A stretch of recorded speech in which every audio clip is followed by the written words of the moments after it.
Be easier. Let me mute. What is up, Facebook?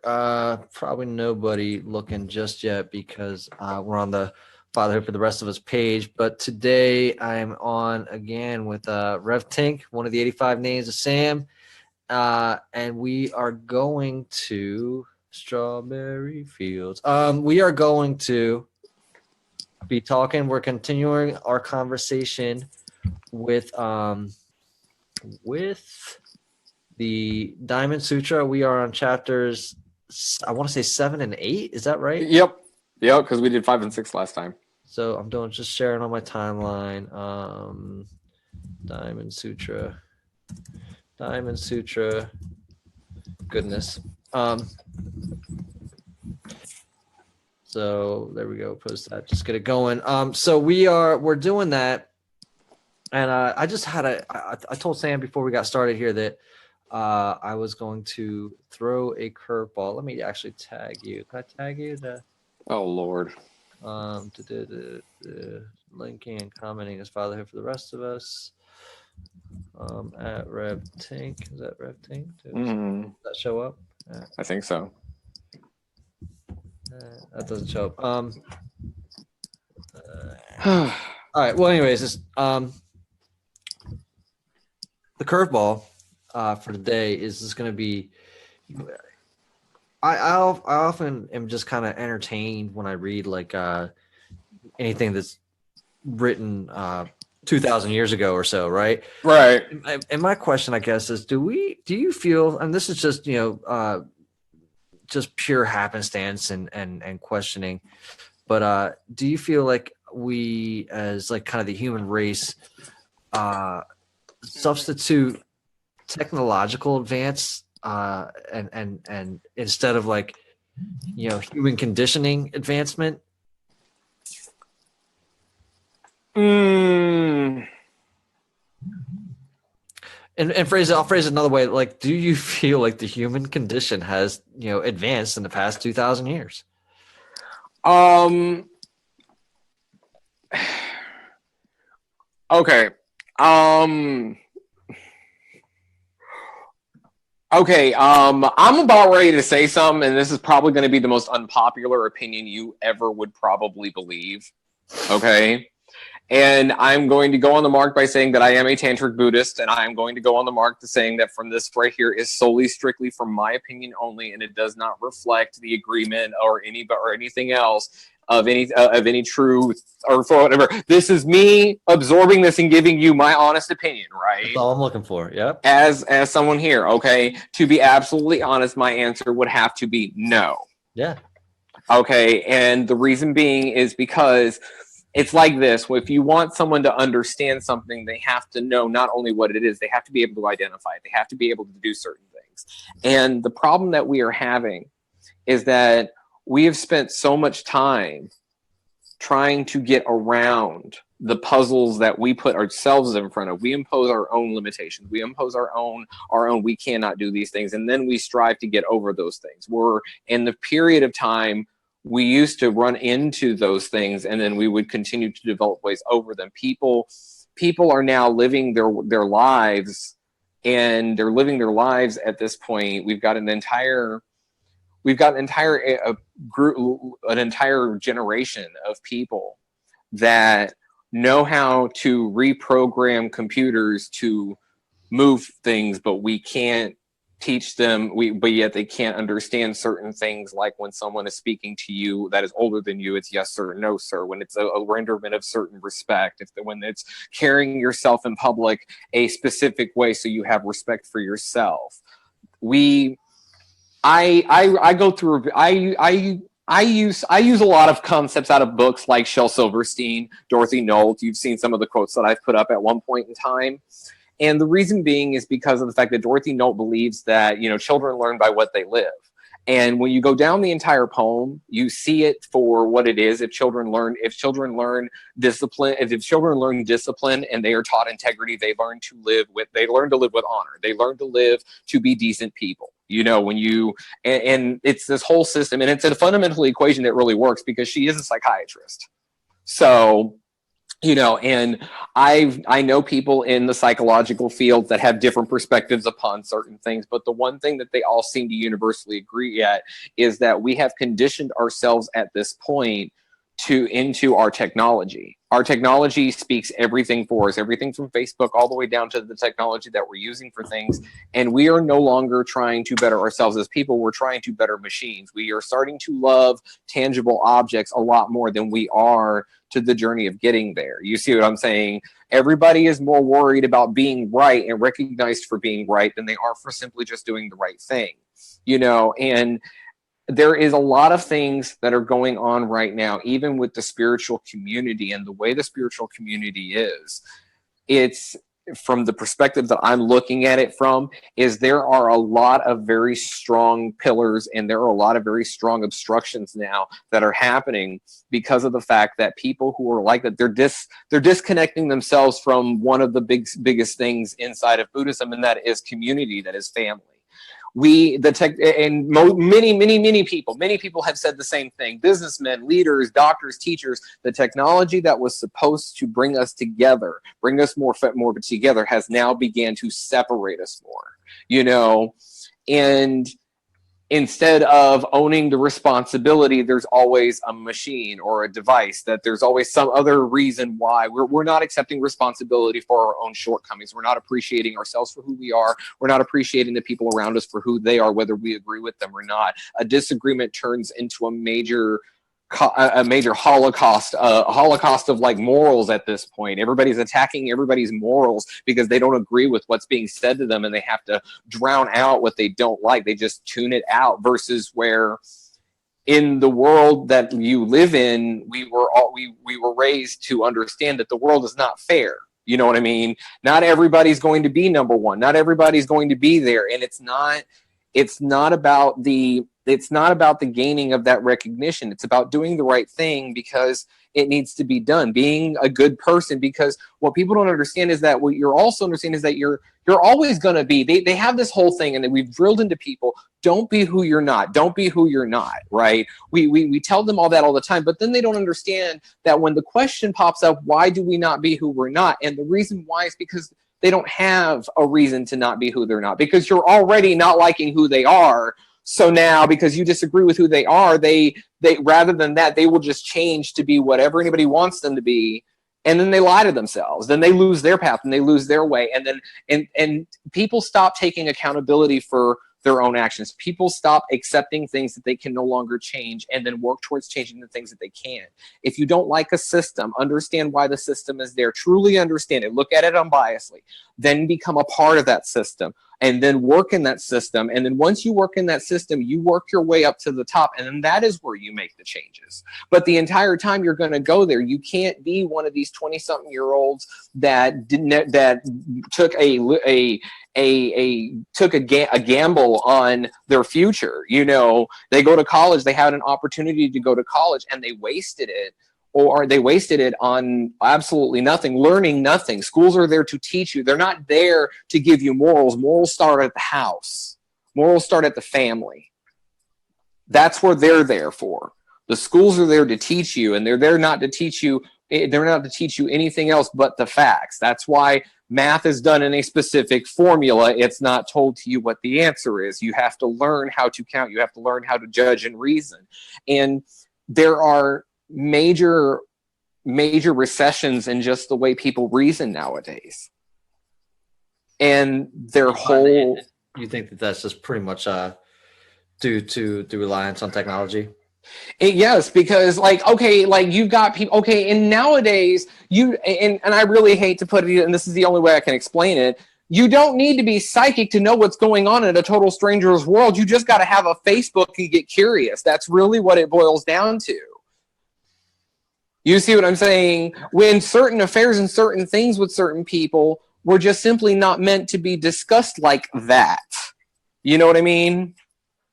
And you don't say bad things about people that you don't even know. You respect people's opinions if it's not yours, and if you have nothing to decently to contribute to it, then you don't add to the fire. You don't do all of those things. You know what I mean? and I'm guilty of it myself. There are times where I will watch somebody that I agree with or that is a friend of mine get completely like trashed, and I just at that point I feel the need to go say something because I'm like, okay, wait a second, if neither one of you two are being the reason, you know what I'm saying?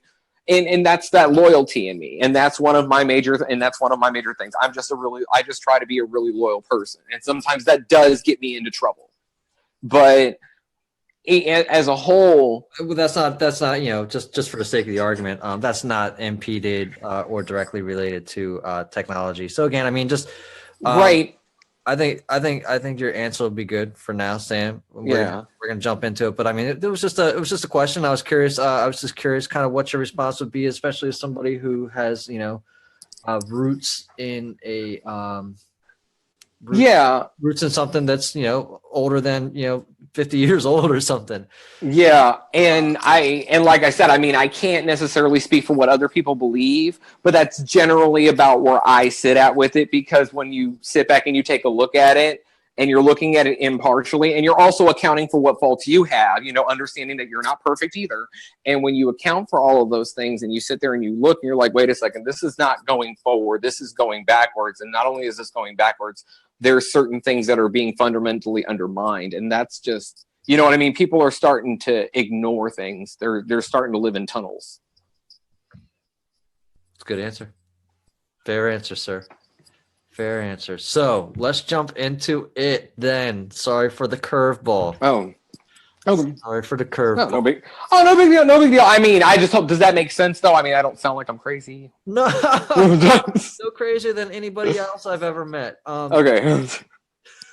So no sweat, man. Like I said, it's just I just kind of reflect, and I go back and I say, if you look over the past 2,000 years, sure, there's been plenty of technological advances, but if you read like the Buddhist scriptures, if you read the Bible, if you read like I'm still going through Epictetus, if you read all those, our basic general human condition has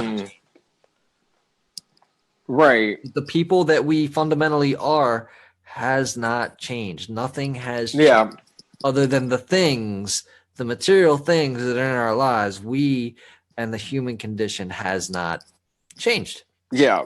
That's what I gather, right? So that's my perspective. And again, I was just curious on somebody else's perspective, and you gave it to me. So thank you. Appreciate that. So we're going to jump into it, right? The Diamond Sutra, Chapter 7. I'll make a link to catch everybody else up. I don't really have any short notes for today. Suffice to say that we are now like moving ahead with the Diamond Sutra, and I'm just going to read it out, right? Chapter 7. Sam and I talked a little bit ahead of time on kind of where we're headed and getting to today.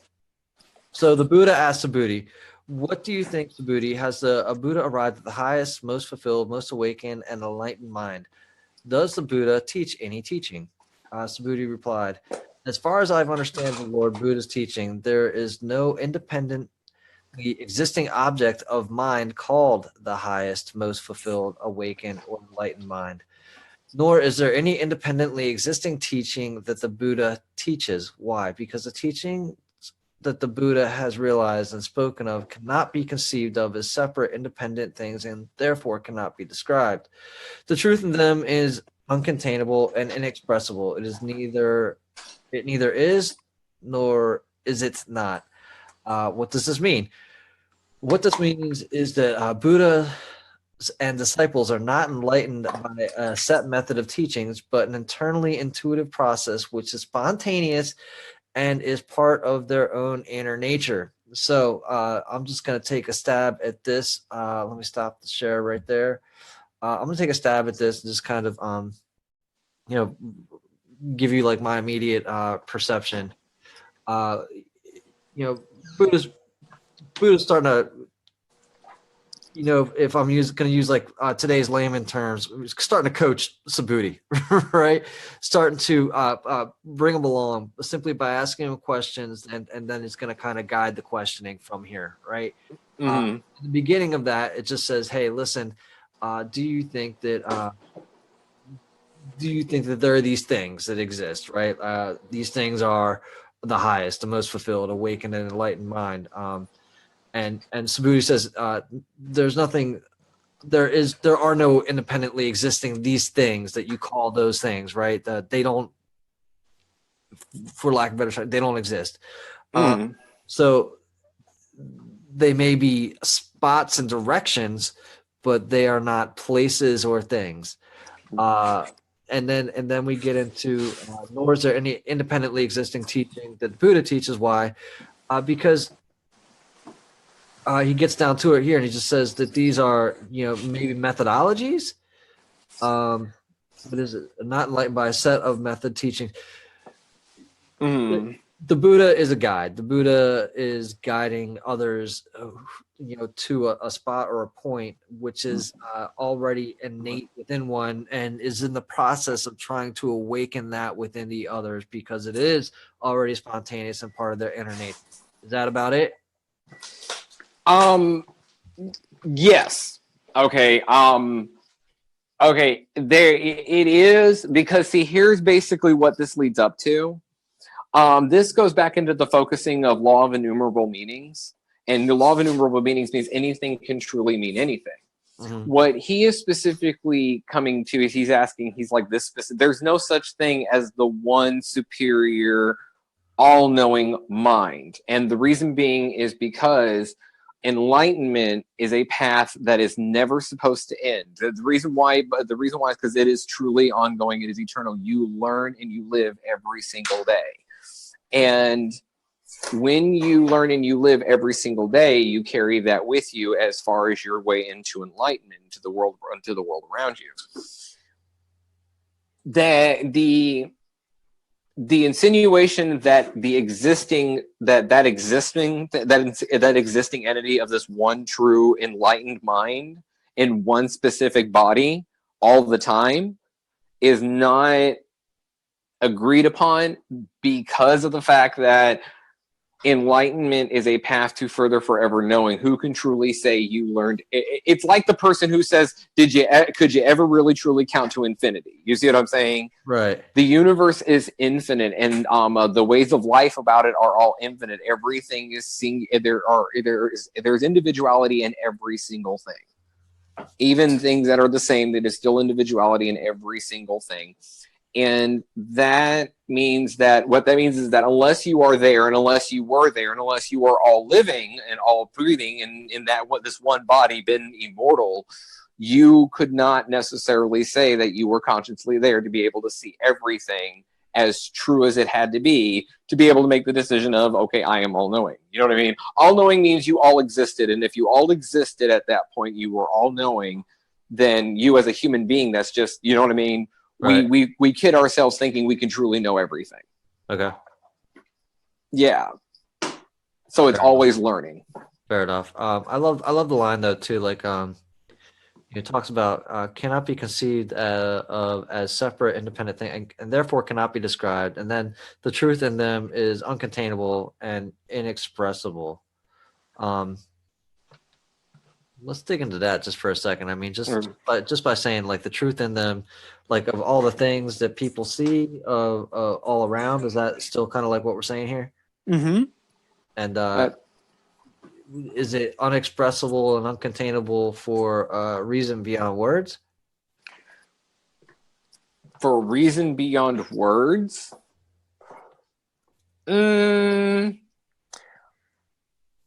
If I had to look at it, I would have to say, personal opinion again, I would have to say that would honestly be true. That would honestly be true, because at that point, if you had no specific wording of it, because it was just simply is, you would not need wording for it, because at that point it simply is, and therefore it in all directions would be completely identified. That's basically what that boils down to. And I would have to say, if it was reasoning beyond words, yeah, on that token, I'd have to say I agree. Okay. And I would have to say that based off of that specific interpretation, I would more so think that it would mean that it would be more, you would be right in just saying, like, yeah, you can't just have this one specific all-knowing. It's the same, there are certain things that you have to have reason to believe just do not apply at this particular point, which means there are certain facts that are not significant to what you're looking at in front of you. And that's kind of what does that make sense? Mm-hmm. Yeah. Awesome. And then the other part too is just like, and closing on this one, disciples are not enlightened by a set method of teachings, but an internally intuitive process, which is spontaneous and is part of their own inner nature. It's just, we were talking a little bit earlier, just, in the context of, technology and ignoring things and this, that, thing. Is there like, is with the spontaneity, right, and the intuitive process, is it something that somebody can stop from happening? Define stop from happening. If somebody becomes enlightened because it's an internally intuitive process, which is spontaneous and part of their own inner nature, that implies really that it's pretty much going to happen no matter what they do. That they will eventually become enlightened and learn? Sure. Oh, yeah. Because in the context of that, in Buddhism like that, the understanding of it is that even if it takes you an over and over and over and over and over again, you're going to learn the lesson because that's how you're going to progress. And basically, if you didn't learn your lesson the first time, the cycle's going to repeat again. And no matter how many times you try to avoid that, you're eventually going to come to that point where you're going to have to learn a specific lesson. It's called the moment of truth, and it's called awakening, an epiphany. Oh, wait, doing this is wrong. Now, whether that takes one lifetime, several lifetimes, many, many, many, many lifetimes, the universe is ever patient because it will continue to keep doing so, simply because there is a way that this is going to work and there's a way that this is going to learn, and that is how it's going to happen, because you're going to go through your universe at one point. You're eventually going to realize, even if you don't realize it right then and there, if the stove is hot, you're not going to touch it. If you know what I mean? That's basically what that ultimately boils down to.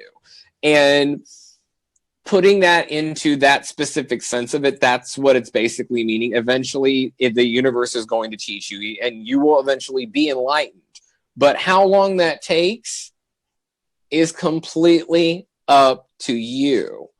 And that is one of the fundamentals, understanding that because of that specific context of it, that is why Buddhism has always been one of those very self-paced, self-teaching religions. You are going to go as far with it as you possibly believe you can go, and then you incorporate it there in your life, and you keep working towards it. You see what I'm saying? So in Buddhism, that's where that becomes a multi-tier, and there's not always one way to specifically teach one person. That's why there's multiple things, like people who have a lot of people who are said to have lots of bad tempers or what have you. They are people. There are actual Buddhists that are in the Tantric Buddhism and the Mahayana Buddhism that actually study under the Mahakalpa, which is the guardian of the monastery, the ire of the Buddha. And they actually follow the 18 Mahayoga Tantras. When you retranslate the 18 Mahayoga Tantras, they do nothing but recircumvent all the way back to the very same principles of Buddhism, simply given with an emphasis on this particular characteristic of human life and existence around things. You see what I'm saying? And usually that is because of the anger, because of that actual, you know what I'm saying, at that point. And that's where it becomes multi-tier. And that's why, as they said, it's not just one specific separate. It's not one specific. It's like a different tools for the job. Different. Does that make sense? Yeah, no. It's cool because, like, I mean, it's vastly different than in that way to Christianity. We'll say, right? Like Christianity doesn't have like this book or guide to a path for anger. You know what I mean? So what I'm hearing you say is like, this area space of Buddhism is directly related to an anger path, right? I mean, just loosely, right? So bear with me if it may not be 100% specific. Is there then, I see you kind of wincing. Is there then, you think, a a way that Christianity then approaches it in a similar manner. Well, I will say that I am not the leading authority on all sects of Catholicism and Christianity as a whole. So do understand that this is where the limit of my knowledge comes into. Right. But I do believe that the same actual principles do apply if you look at them in a specific manner. I think that actually they do very well do account for a diverse kind of group or what have you. Sure. It's just given the actual region and community values that are in that generalized area. Like not every Baptist believes in the same. It believes in the actually has the same interpretation of the actual Bible. And then so what they did is that they put specific labels on those and did those which ones that they knew that they had out there. So I think that it did do that. Except for it did it, and I think that in all honesty, I think that with that particular whole thing, I think that's how they don't, because they don't identify them that way. Right. Buddhism is okay. Buddhism, the reason why a lot of people think Buddhism there's again another misconception about Buddhism. People think that Buddhism is something that, like, you know, it has been just this one specific way, and when you start studying it, you start realizing that they actually do have a way of actually understanding that. Like, we actually do have those people, like, differences, Roman Catholics and Christians. You see what I'm saying? Right. And they don't agree on the same principles of the Bible and the same principles and philosophies of it. And they will refer their information from two different sides of it whenever they're discussing it. Right. And the reason being is because those are the ones that argue with their principle the most, because that was done in that situation. And that's what a lot of people don't realize. The same question has been asked, but the same question has also been answered in multiple situations for multiple different factors. And that's one of the things that the Bible makes the Bible very strong. If you really read the Bible and appreciate it for what it is, Right. just like with the Buddhism chapters about the Hinayana and the one vehicle, a lot of the actual chapters inside of the Bible are only labeled with names and people who have actually lived and say, this is what, you know what I'm saying? This is what I believe, you know what I'm saying? This is what happened and this is how this worked out or what have you, which is the reason why they say the Bible conflicts itself. It really doesn't. It simply is an abridged version of all the things that have happened in multiple areas, and it was put together, and that's how it was, because it was meant to be as versatile and diverse as possible while still keeping in the direct line of Jesus Christ and then God. You see what I'm saying? Yep. Versus where in Buddhism, you can stop at Shakyamuni Buddha or any of the other 28 Buddhas. You can just choose to take the Bodhi path before you do anything. You can choose where you want to go at that point. You see what I'm saying? There's a little bit. There's you know, the lines in the sand are drawn a little bit better. Yeah, there's more of a clear delineation versus these interpretations, right? So, you know, the Bible can be interpreted in a million different ways, and it can has all these stories. And I agree with you. You know that it's you know, absolutely wonderful. There's, you know, it's just that it's not. I'm just thinking of Moses now carrying down like this. Not that, these are the 15 wow. So all I'm saying though is like it's not from what I'm hearing you say with the Buddhism is that there are paths and they are listed kind of out, and this is without me knowing any better. And I'm not saying like finite paths. You're saying you can take this path and go on to another path, but they are kind of listed out where you can say, all right, listen. And this is again just based off of just what I'm hearing you say right now is that like there's an anger path. I'm like, well, you know, if I'm just angry all the time, there's something that helps me with that. And I also just kind of think of, again, like Eastern medicine and philosophy, like acupuncture, you're going to take care of like this one nerve. And once you've kind of resolved that within yourself, you're free to take another path. Is that clear? Is that fine? Yeah, that's pretty much, yeah, that's the actual framework of it and everything else. And that's why Buddhism is more like, okay, use what works for you and use what you need. And use how you need to use it, but you need to be the one to apply the reason, and you need to be the one to apply the understanding and the effort and the work into it, because it's not going to work itself out. That's the only. It's more so like the do-it-yourself reasoning Reader's Digest version. So this defies everything I was ever taught in English, Sam, because it was like they always told you what the book meant. You couldn't read the book and be like, "This is my interpretation," because they always be like, "No, this is what it's supposed to mean." You'd be like, "Why the fuck did you ask me what I thought then?" So that's my little hate on 7th grade English. And Let's get. We're running out of time. Wow. We're out of time. Self-reflection, brother. Diamond Sutra, chapter 8. Let me ask you. Let me share that real quick. Diamond Sutra, chapter 8. I'll just do it like this. Share the desktop. Share screen. Let me ask you, Subhuti, if a person filled 10,000 galaxies with the 7 treasures for the purpose of compassion, charity, and giving alms, would this person not gain great merit and spread much happiness? Duh, says Subhuti. Yes, most honored one. This person would gain great merit and spread much happiness, even though, in truth, this person does not have a separate existence in which merit could accrue. Why? Because this person's merit is characterized with the quality of not being merit. Great. The Buddha continued, then suppose another person undertook only 4 lines of this sutra, but nevertheless took it upon themselves to explain these lines to someone else. This person's merit would be even greater than the other person's. Why? Because all Buddhas and all teachings and values of the highest, most fulfilled, and most awakened mind arise from the teachings in this sutra. And yet, even as I speak, Subhuti, I must take my words back as they are uttered, because there are no Buddhas and there are no teachings. This one's just like a great mind leap for me.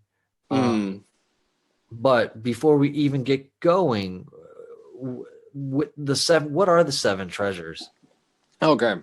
The 7 treasures of Buddhism. Okay, because I have to go down. I have to go down because I always get lost somewhere in the middle. And this time I'm not going to get lost because I'm going to make sure that I have my. Yeah, I'm going. I have to look. I have to look at it in this one specific format, and I know it's here. And I lost it one time. And hold on, where is it? Where is it at? Where is it? Okay, there it is. Is this the one with the PowerPoint? Yes, it is. Okay. Okay, because I have to actually read this one to you. Are you ready? Yes. Okay, the 7 treasures. Okay, now this is more so Chinese Buddhism. Okay, so this is more so. You're talking about more monks. There are 7 treasures. Which 7? The treasure of conviction, the treasure of virtue, the treasure of conscience, the treasure of concern, the treasure of listening, the treasure of generosity, the treasure of discernment. Okay. The 7 treasures are basically the actual treasures. 1, be genuine, believe in what you do, believe in what you say, represent what you say, let everything you focus your values in do, blah, blah, blah, right? You know what I'm saying? Be a good, right? Be a good, right. 2, treasure of virtue. Okay. Everyone will see that in you will be the virtue of how genuine you truly are being by putting forward what you're putting forward. Those people who, though, if you are truly doing earnest work and doing honest work and doing it because it needs to be done, then everyone will see it and then they will get behind that. Okay, the next one, the treasure of conscience, is to make sure that you are always aware of everything around you. You're always making sure that you're always aware of all the things around you, your surroundings, where you are at, what kind of things going on with you, the whole 9 yards. And that is a treasure of conscience. Treasure of concern. Always be cautious of things. Make sure that you understand your feelings end where other people's rights begin. Your disagreement does not make you right and them wrong. That's the understanding of concern. Be aware of the actions. Be concerned for what actions you do out there in the world. Put what thoughts you put out there. Always take, going back to accountability. The treasure of listening. You can't understand or even argue somebody's point if you're not going to listen to them. Because you don't like what they say does not mean that it challenges you in any regard as a person, a human being. It does not challenge your morals unless you allow it to, because then that means, are you truly being genuine? If you're secure in what you believe and who you are, then it's durable enough to stand up to anything, including the questioning of your own faith. You see what I'm saying? Does that make sense? Right. So that's pretty much what that is. And then there's the treasure of generosity. You give your kindness to people. You do the right thing, regardless of who they are and where they come from, regardless of what their religion, origin, you know what I'm saying? Who they are as a person, not what you see not what you see they are. And then there is the treasure of discernment. Learn the difference between the things you can change and the things you can't. Right. You see what I'm saying? Yeah. And learn to balance all of the other treasures around them. That is the understanding. They have people who mastered the 7 treasures. Oh, that's what's called mastering the 7 treasures. Okay. So that's where that is. It's a good one. Mastery of 7 treasures. Yeah. All right. So, blah blah blah blah. Yes, this person would gain great merit. Because this person's merit is characterized with quality of not being merit. So, again, so this person would gain great merit and spread much happiness, even though in truth this person does not have a separate existence to which merit could accrue. Why? Because this person's merit is characterized with the quality of not being merit. I don't get it. Okay. If I am somebody who is saying, okay, and this is the materialistic form of it. Okay. Now, this is where a lot of people get into the argument with it, and this is the reason why this falls exactly as it does. Okay. If I am telling you, if I spend more time preaching what you should be doing and not doing what I am preaching, right, then at that point in time, I am no longer genuine. My work is no longer meritorious. You see what I'm saying? Yeah. Okay, I step outside of the realm. I start thinking of me first, and you see what I'm saying? As a Buddhist, you have to understand that's one of the biggest tenets there. No, you always are thinking of other people. It is never always just about you. Okay. You see what I'm saying? Okay. Yeah. But if somebody took a little piece of that, and if that's all they did was just help somebody else and help that one person, then they've done their job as somebody who has tried to put forward good merit. That's basically what that is. Is that where the Buddha continues and said, then suppose only takes 4 lines of the sutras, but nevertheless took it upon themselves. Okay. Yep. That's what basically that means at that point. And it's like, if you do the little things, like if you do a little thing, it kind of goes back to the basic understanding of it is that, like, you have big dreams as a kid, you want to do this and you want to do that, and your parents are telling you, okay, well, how are you going to be a doctor if you can't keep your room clean? that's the whole analogy and practical application of it. Okay. All right.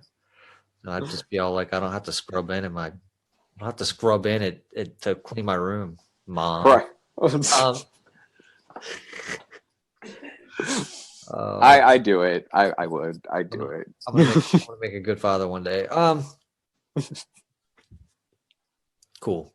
Awesome. So that explains to me a little bit more about like this whole concept of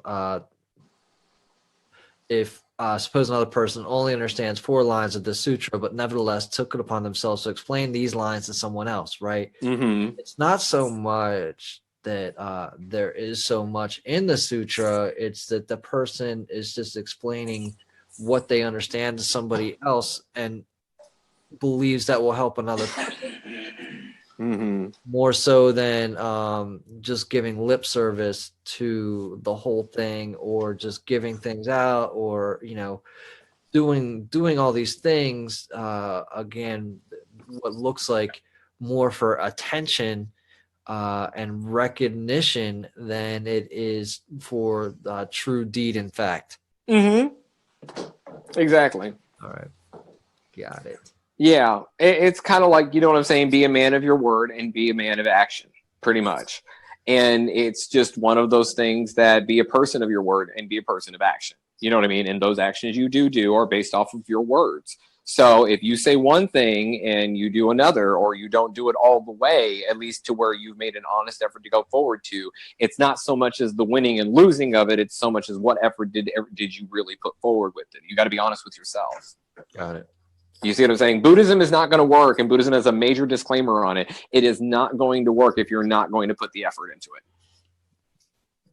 Does life work if you don't put the effort into it? No, it never works like that, which is kind of odd, weird. Let's see other things that say life doesn't work unless you the Bible. Oh, imagine that. Other things. Right. There's a lot of things. Yeah. So, as we kind of draw to a close on that today, like, I mean, what are some of the difficulties of is it so much of a difficulty, or is it so much of like a, if we all know what we're supposed to do, so why don't we do it, right? That's the thing. So, even in your own admittance earlier, and I'm sure there's been plenty of times in my own life where I've said things that or done things that were not in alignment with who I truly know I am. Right?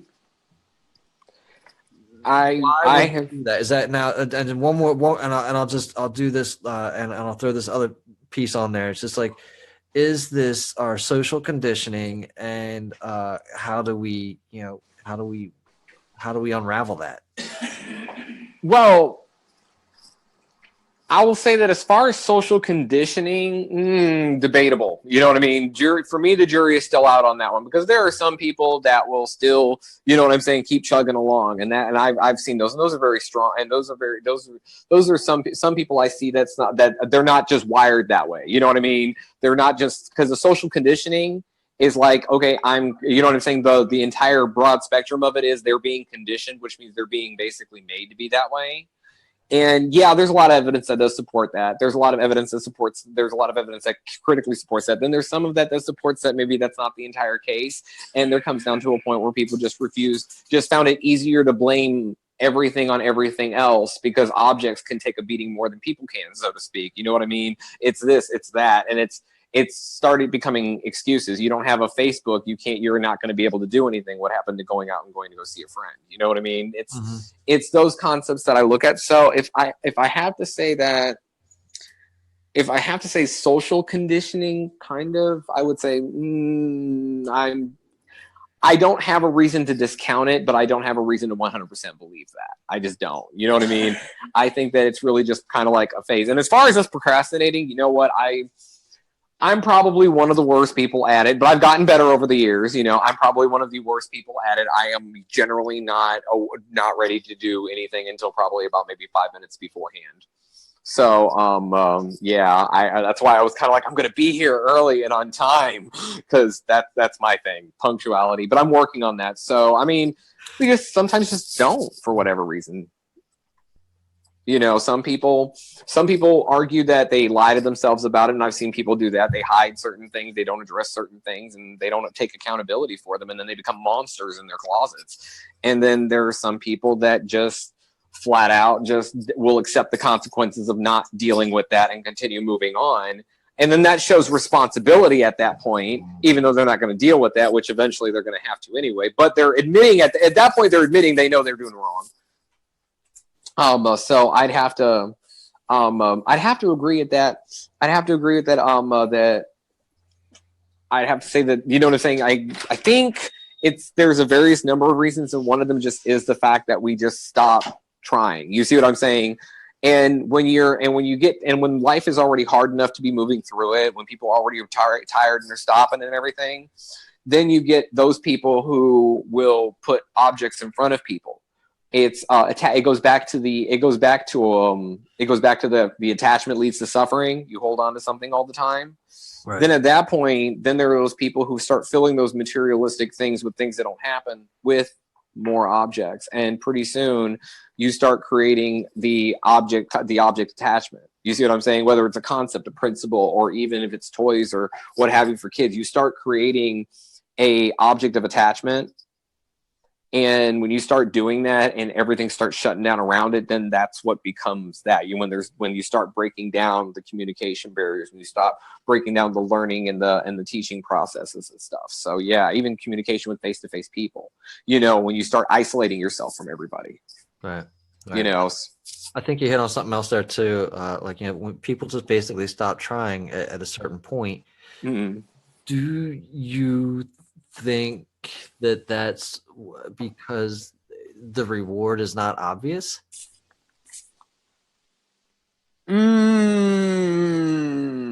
Arguably, no. I think that there's because Well, yes and no. Okay, I'll say that because this is kind of a two-tier kind of thing. Yes, on the one hand, and this is how crazy this is going to sound. Yes, on the one hand, that okay, yeah, I can agree with you, and I could see where maybe that point would come from. But then no, on the other hand, that it just to me doesn't speak of it. There's a whole different reaction that I see sometimes out of things, and it just seems like it goes back to I had my train of thought and I completely, totally lost it. So it goes all the way back to it's I'm trying to formulate the word. You know what I mean? The response is here, but it's not coming this way. And oh, great, okay. It's not making it to your mouth. I get it. It's not making it to the mouth, and I can't do it. And it's like right there, and I want to like use sock puppets, but I can't because then that would be horrible. But yeah, awesome. Actually, I think our next conversation should be done 100% with sock puppets, dude. Oh my god, just no. We do that, but no, we're not doing that. Well, I don't know. I mean, I could knit one or two. You know, I've got the knitting machine in there. I can go ahead and knit them. Hey, yeah. Look, I gotta actually get back to work myself. So we'll have to table that one for now. Okay. Always great, man. Thank you. I always come away from here with insight. I always come away with a different different appreciation. And the reason I reach out to you is for that, because I, know, like, and trust your thoughts. And you do, outside of this one moment, 2 moments ago, where you couldn't formulate the response, you typically are able to give a very lucid response to the stuff in question. So at least for me, and I appreciate it. And it's not so much tabling. I've just got to figure out what's the best way to put it out there, so that way I don't sound like I'm sounding, because what it's going to sound like is like there's a cross in it. And you see what I'm saying? Like, one answer should not be like when I said yes and no. The reason being is because of the fact that I can actually see it both ways, and there's equal reason to believe that it would happen both ways. And the reason being is because the stimulants between those two environments are two different environments or what have you. So there's actually an entire methodology of problem solving that comes out of Buddhism, understanding that if it's going to be those two ways, I've got to figure out, in this particular one, I don't have enough evidence to be able to give you a concrete, this is my definitive yes or no. You know what I'm saying? This is kind of a yes and no at this point. It's kind of like a maybe. You see what I'm saying? That's where I'm at with it for that specific set of questions. Fair enough, brother. Fair enough. Like I said, I mean, we can always get back to it. Yeah. And for today, though, man, awesome. Again, always enjoy it. I think we'll, loosely schedule again for next Friday if we don't do something before then. So, awesome. All right, brother. Facebook, thanks for joining us. Facebook, thanks for tuning in. YouTube, hi, Facebook. I'm gonna take these and put them on YouTube as well, and just begin to build the playlist too. Awesome. So you can go through. So you can it's easier to follow actually in a playlist there. So, guys, look for that on YouTube as well. I'll post links from here. Later, Facebook.